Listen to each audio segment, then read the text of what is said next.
So welcome everybody to today's Ask the Author session on our Road Safety Annual Report 2022 from the International Transport Forum.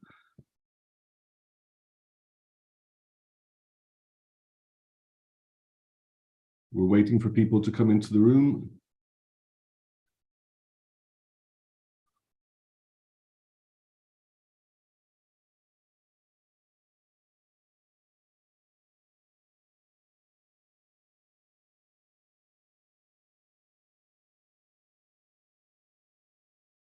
And we'll get going in a few minutes.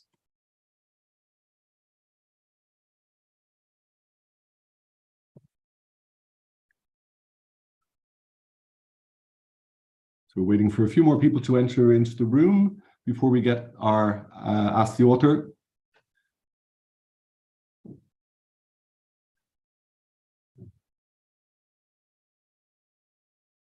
Okay.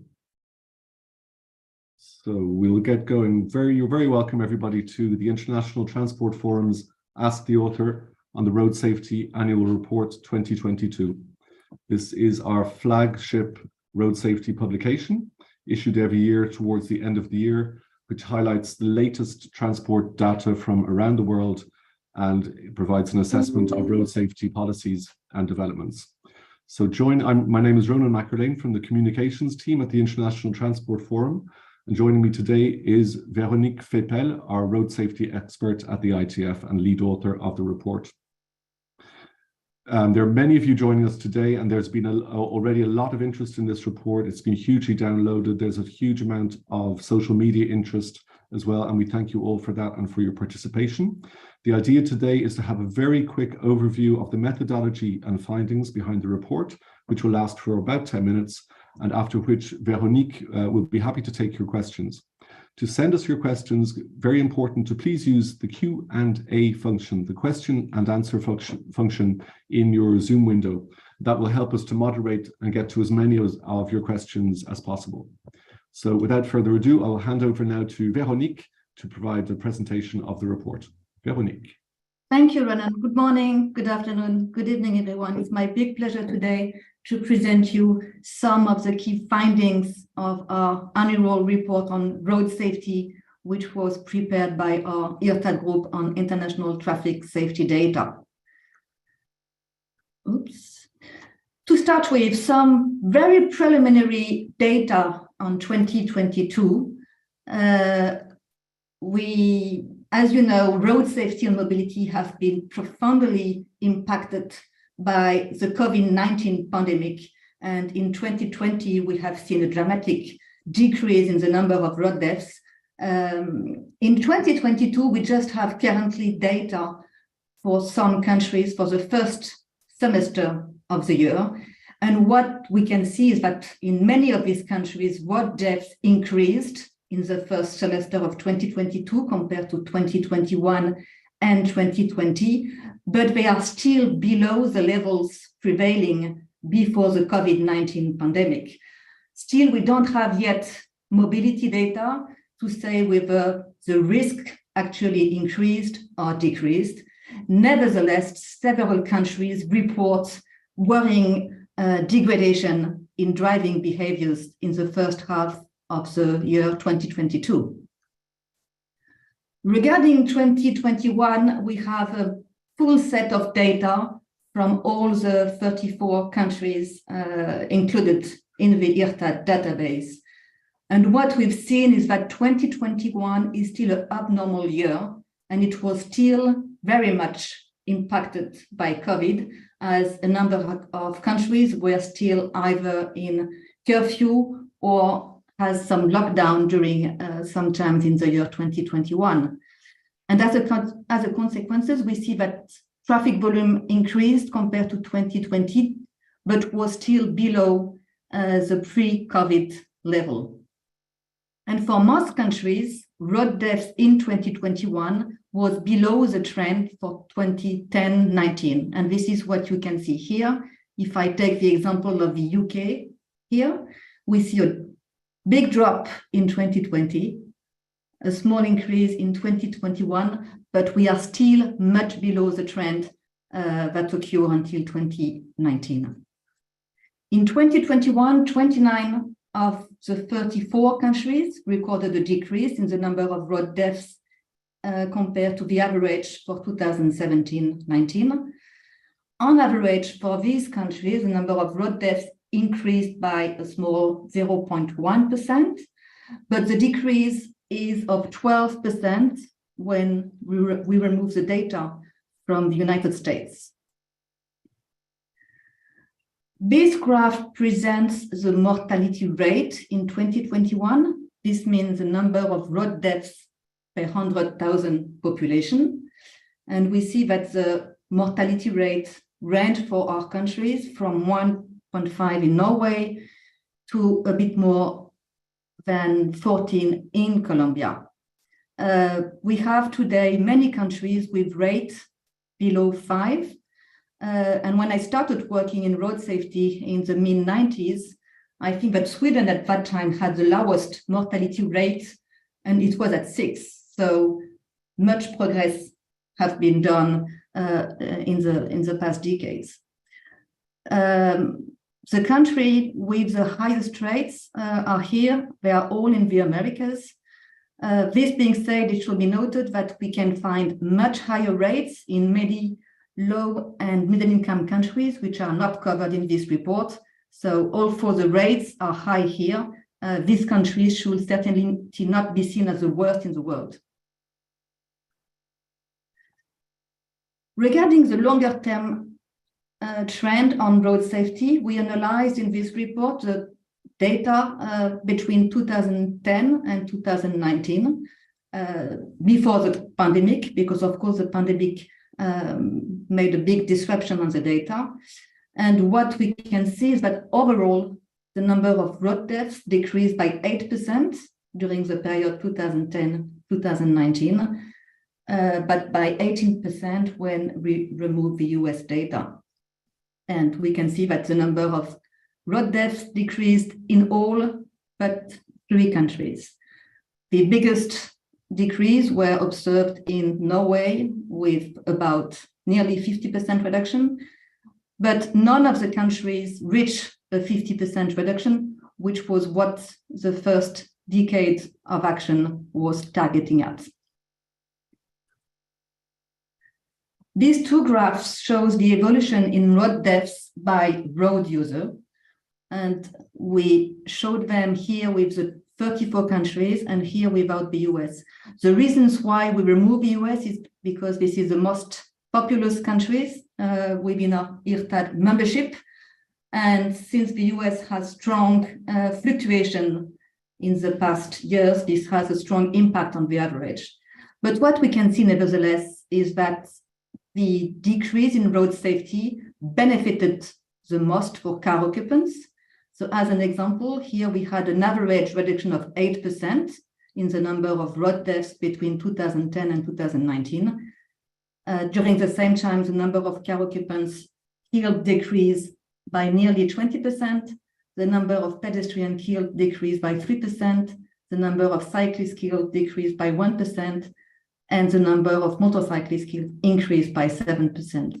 When we look at the same figures without US data, it is in the same order, but the big difference concerns pedestrians.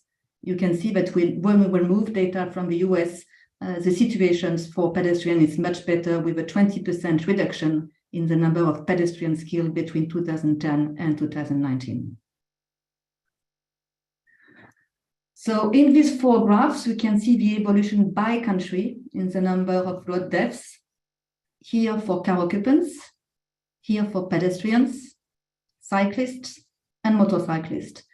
So for car occupants, we see that in all countries, there has been a very strong reduction in the number of car occupants killed. For pedestrians, again, most countries seen a strong reduction in the number of pedestrians killed, but there was an increase in 3 countries, the UK, the US, and Argentina. Looking at cyclists, as you can see, we have a mixed figure with several countries which have actually seen an increase in the number of cyclists killed. And this is, of course, related to the popularity of cycling in many countries, especially in the most recent years. Adding motorcyclist safety again, we see that there has been an increase in the number of motorcyclists killed in several countries, especially in Latin America. As you can see, there has been very strong increase in Colombia, Argentina, and Chile.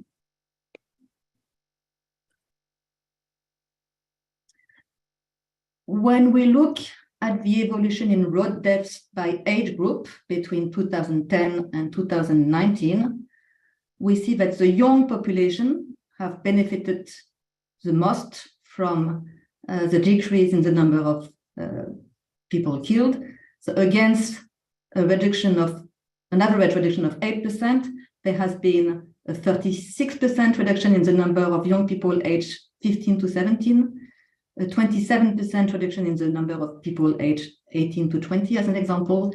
But we see that for the elderly population, there has been an increase in the number of road deaths. And this is clearly related to the aging of the population and to the fact that senior population are much more active in traffic today than they used to be. Regarding the younger population, we think that there has been much progress in road safety, education of young people, but perhaps there is also a bit less exposure of young people in traffic. So as you know, we have now entered the second decade of action, 2021-30. And at this occasion, many countries have developed a new road safety strategy for the decade. And we were very pleased in our survey to see that many countries do have adopted a safe system or Vision Zero approach, which is a philosophy that the ITF has been promoting for many years. Many countries have set targets for 2030 in several countries, as reflected in the Global Plan of Action for Road Safety. Many countries adopted a reduction by 50% in the number of road deaths. But also what we see today is that many countries also adopted a target to reduce the number of serious injuries. And this is a very good news, because as you know, safe system is about reducing both the number of people dead, but also seriously injured. What is also interesting is that several countries specifically refer to a zero fatality target in 2050. So really, safe system and Vision Zero are really becoming an important way of thinking. And I think this is that we are currently observing. So that was, in short, my main presentation about the main findings of our report, and I am happy to hear about your questions and comments. Thank you very much indeed, Veronique, for a very concise introduction to the findings and methodology in the report. Anybody in the live event has got a direct link to the report page. That page includes also country chapters for all of the countries for which we work on the roads with the same road safety data. Please have a look at that. To send us your questions, please use the Q&A function. Many questions already coming in, of course. So Vero will first take a question which is looking at the difference when we compare the 2021 results compared to the 2017 to 29 average, and we see a 12% decrease excluding the USA. Do we know if this is due to changes in mobility or actually better policies about road safety? Yes, as I mentioned, the year 2021 was again very much impacted by the measures regarding COVID-19, and it has a number of impact on mobility. There were countries which were still in curfew or lockdown. So the level of traffic in 2021 was still below the pre-COVID pandemic. So it is clear that a part of the reduction in the number of road deaths in 2021 is related to the fact that traffic volume has not yet come back to the pre-COVID level. But when we look at, we have in the report some information on the risk per distance travel in 2021 compared to 2017 and 19. And here we find about half of the countries have a risk which have increased, and in another half, the risk have decreased. So the situation vary country by country. Thanks indeed, Veronique. A question or a statement rather in from Cormac McKay, who's referring to self-driving technology and I guess its promise to bring better road safety. His experience with promoting this technology is that road safety is considered to be a marathon rather than a sprint, and that the sector is not yet ready to have the benefits. Where are we with this type of technology? Is it possible to retrofit current vehicles to have crash avoidance technology, for example, Veronique? Well, there is no doubt that in the future, automated vehicles will bring a lot of benefit to road safety, but we are not ready yet. So we may have on the road vehicles which can be driven autonomously, but yes, two things. We should not wait automated vehicles to be on the road to think that road safety is going to improve. We need to improve road safety now with the technology we have available now. So of course, there have been a lot of improvement in automotive safety. And today, the technology that we can find in most of the vehicles really help in improving road safety. You have ABS, you have electronic stability control, you have lane keeping. So you have many technology on board, intelligent speed adaptation, which really contribute to make our roads safer. So in the far future, automated vehicles will probably contribute to make roads even safer, but by the time we have enough automated vehicle in the fleet, it will take several years.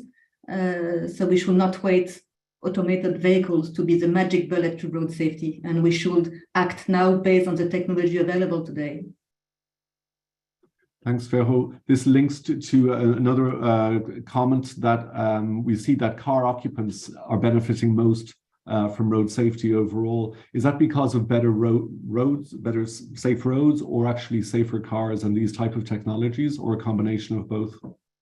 Well, it is clear that the improvement in vehicle technology have been much faster than improvement on the road itself.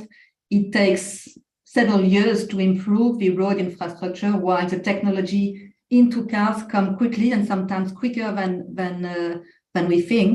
And as I mentioned before, technologies such as electronic stability control, now we have intelligent speed adaptation in cars in Europe. They do bring tremendous benefit to road safety. So it's important to continue developing and mandating this kind of technology while at the same time improving our infrastructure. Thanks, Vero. There are several questions on specific areas in the data.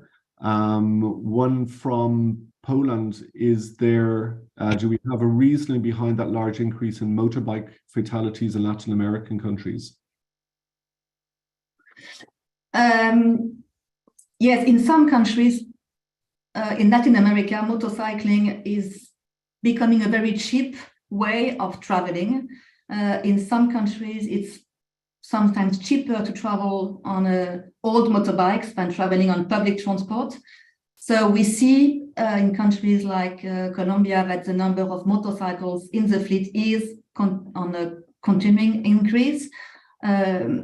Another country is Chile, where the fleet of motorcycles was very low until very recently. And now Chile, like other countries in Latin America, is seeing its motorcycling fleet really exploding. And we see that the number of motorcyclists killed in Chile is also exploding. So there is a need in these countries to improve the safety of motorcyclists, and also to work very seriously on the provision of safe and secure public transport.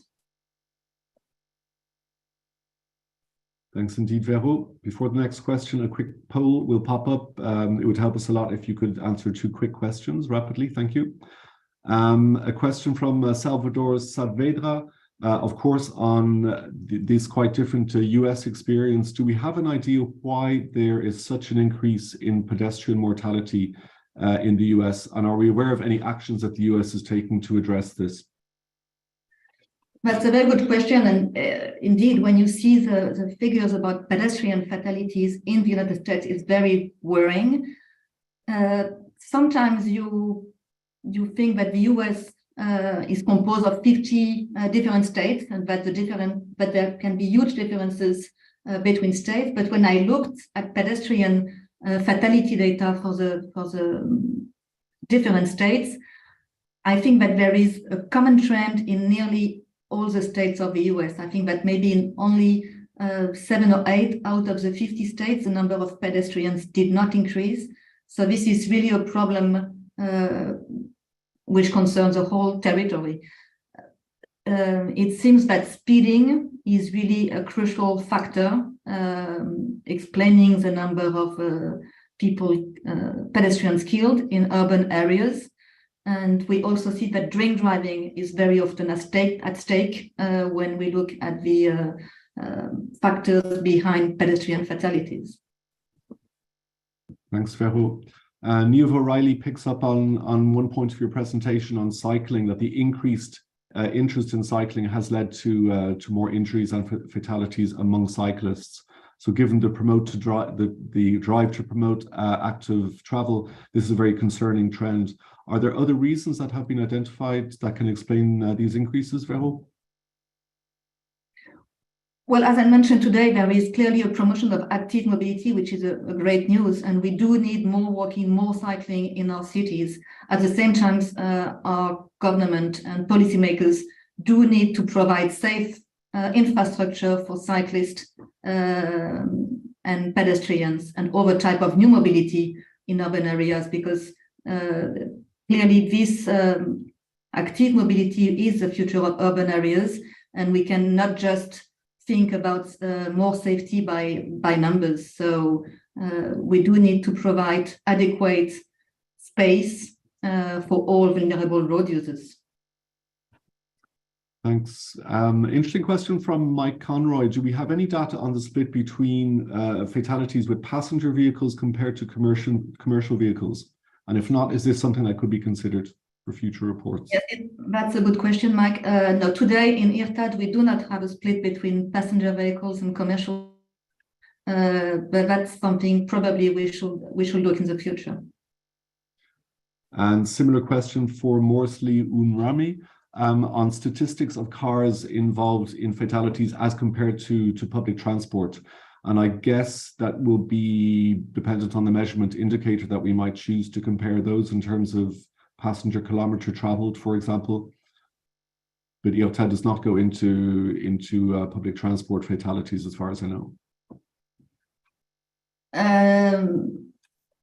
No, we do not have this split of information of data. Equally, a question on data from Terry Shelton Farley. Do we have any information on serious injury trends overall? Overall, no. We are still struggling in collecting comparable data on serious injuries. As you may know, about 10 years ago, the international community agreed on a common definition for serious injuries, which is based on the maximum abbreviated injury scale. But today, countries are still struggling in providing this data in a comparable way. So in the individual country chapters, you will find information for each country when available about injury data. But today it's a bit tricky to show injury data for international comparisons. Thanks. A question on the increase in deliveries that often use motorcycles and mopeds, gig economy workers from Gila Kashislava. Do we have particular data on the safety of these type of gig workers? I don't think we do, as far as I know, disaggregate data between the types of activity that mopeds or motorcycles are doing. No, we do not have this data in IRTAD. However, ITF has been working a lot on the safety of micromobility. It published 2 years ago a report, and there will be an update of this report, which is going to be published in 2023. And I will put that into the chat very soon. Samuel Scott also asks, is there disaggregated data available between private e-scooters and rental e-scooters that might provide insights into that sector, a relatively new sector? So a first remark is that in most cases, e-scooters are not classified as powered two-wheelers. And we do not have yet this disaggregation. We are working on this. Of course, the issue of road safety and new mobility data is quite important, and both the ITF Statistic Group and the ITF IRTAD Group are going to work this year in a better classification of this new mobility and in starting to collect data on this new mobility. Thank you, Vera. So there's a link to that Safe Micromobility report in the chat.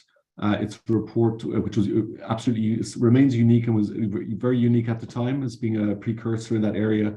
And that's from February 2020. And as Vera said, there will be more coming on that content. A quick question on data also from Salvador Saavedra, that he does not see Mexico in the graphs on the report. Why is that so?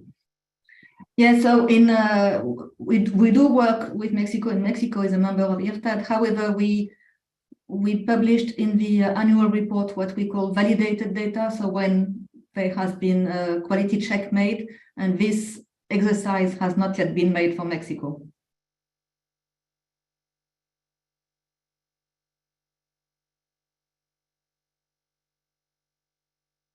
Hello? Excuse me, I was muted. For also in the chat is a link to our subscriptions where you can be alerted for upcoming work on the areas Vero mentioned, as well as other safe system reports that are coming up. Joshua Wu asks, will there be a French translation of the IRTAD report? Veronique is French. Well, if there is a request for it, and if we could do one, yes. Thanks, Vero. A question of the 14 recommendations put forward by the report, which do you think is the most difficult to make progress in? And maybe, Vero, you could link that to the fact that we're now in the second decade of action for road safety, and what lessons we've learned politically from not meeting those targets in the first decade. Yeah, so the 14 recommendations come from 5th International held in September with about 120 data experts. So yes, we raise a number of recommendations to improve road safety data. And among the challenge we will have in the coming decades, it's the issue of serious injury data, as we discussed before, the issue of data and new mobility, and the issue of using other sources to collect data, especially on mobility. Ben Brennan, to go back, you mentioned a question about the previous decade and what is the perspective for the new decade of action. So it is true that countries did not meet the target of the first decade of action for road safety.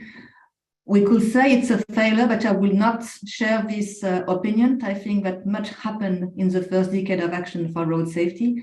I think that for many countries, it has been an amazing awareness of the importance of road safety as a public health issue. And this first decade of action was the opportunity in many countries to develop their first ever road safety strategy. Now we have a second decade of action with a very good global plan, which was developed by WHO to assist countries in developing their national road safety strategies and in setting targets, including for safety performance indicators.